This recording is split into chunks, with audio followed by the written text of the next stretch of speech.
இந்த கதையை கேட்கும்போது தயவு செய்து லைட் ஆஃப் பண்ணாதீங்க. ஏன்னா இது கற்பனை கதை இல்லை, ஒரு குடும்பம் உண்மையிலேயே அனுபவிச்ச நரகம்.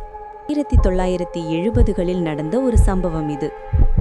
அமைதியான ஒரு பகுதி, சுற்றி வீடுகள், பார்க்க ரொம்ப நார்மலா இருக்கும் ஒரு வீடு. அந்த வீட்டுக்குள்ள ஒரு குடும்பம் குடியேறுது. அப்பா, அம்மா, 3 சின்ன குழந்தைங்க. வீடு ரொம்ப சீப் பிரைஸ்க்கு கிடைச்சிது. அவ்வளோ பெரிய வீடு இந்த லேட்டுக்கு கிடைக்க காரணம் என்னன்னு அப்போ அவர்களுக்கு புரியல. அதற்கு முன்னாடி ஒரே குடும்பத்தை சேர்ந்த 6 பேர் ஒரே இரவில் கொலை செய்யப்பட்டிருந்தாங்க. யாரும் சத்தம் கேட்கல, அண்டை வீட்டுக்காரர்களுக்கும் தெரியல. அந்த விஷயம் பேப்பர்ல வந்துச்சு. கேஸ் க்ளோஸ் ஆனது. பழைய விஷயம்தானே அப்படின்னு நினைச்சு இந்த குடும்பம் உள்ளே வந்தாங்க. நாட்கள் எதுவும் இல்லை. ஆனா வீட்டு தலைவர் ஒரு விஷயத்தை கவனிக்க ஆரம்பிச்சான். தினமும் அதிகாலை 3:15 AM அந்த நேரத்துக்கு அவன் திடீர்னு விழிச்சுக்கிறான். அலாம் இல்ல, ட்ரீம் இல்ல, திடீர்னு கண்ணு திறக்குது. 1 நாள், 2 நாள், அப்படியே வாரம் முழுக்க அதையே நேரம். குழந்தைகள் படுக்கிற ரூம்ல வெளிச்சோடி போற மாதிரி குளிர். ஹீட்டர் ஆன் இருந்தாலும் அந்த ரூம் மட்டும் ஐஸ் மாதிரி. நாய் உள்ளே வர மறுக்குது, கிரவுல் பண்ணுது, பின்னாடி போகுது. அந்த ரூம்ல யாரோ இருக்கிற மாதிரி ஒரு ஃபீலிங். முதல் பார்வை. ஒரு இரவு அம்மா தூக்கத்திலிருந்து எழுந்தா. ஜன்னல் பக்கம் பார்த்தா. 2 கண்கள், சிவப்பு நிறம், அசையல, பிளிங்க் கூட பண்ணல. ஒரு சில வினாடிகள். அவள் கத்த வரும்போது அது மறைஞ்சிடுச்சு. ஜன்னல் கிளாஸ்ல உள்ள பக்கம் இருந்து கைரேகைகள். வீட்டுக்குள்ள நடக்கும் விஷயங்கள். கதவுகள் தானா திறக்குது.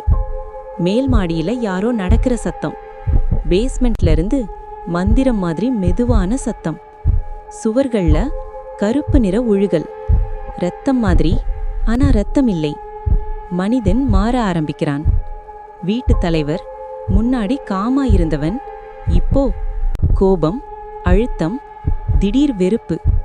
மனைவி பேசினாலே கத்துறான். குழந்தைகள் பார்த்தாலே எரிச்சல். அவனுக்குள்ள யாரோ பேசுற மாதிரி. Mirror scene. ஒரு நாள் அம்மா மிரர் முன்னாடி நின்னுருக்கா. அவளுக்கு பின்னாடி ஒரு உருவம், கருப்பு, உயரம் அதிகம். அவள் திரும்பும்போது யாருமே இல்ல. மிரர்ல மட்டும் ஒரு சிரிப்பு. பயங்கரமான இரவு.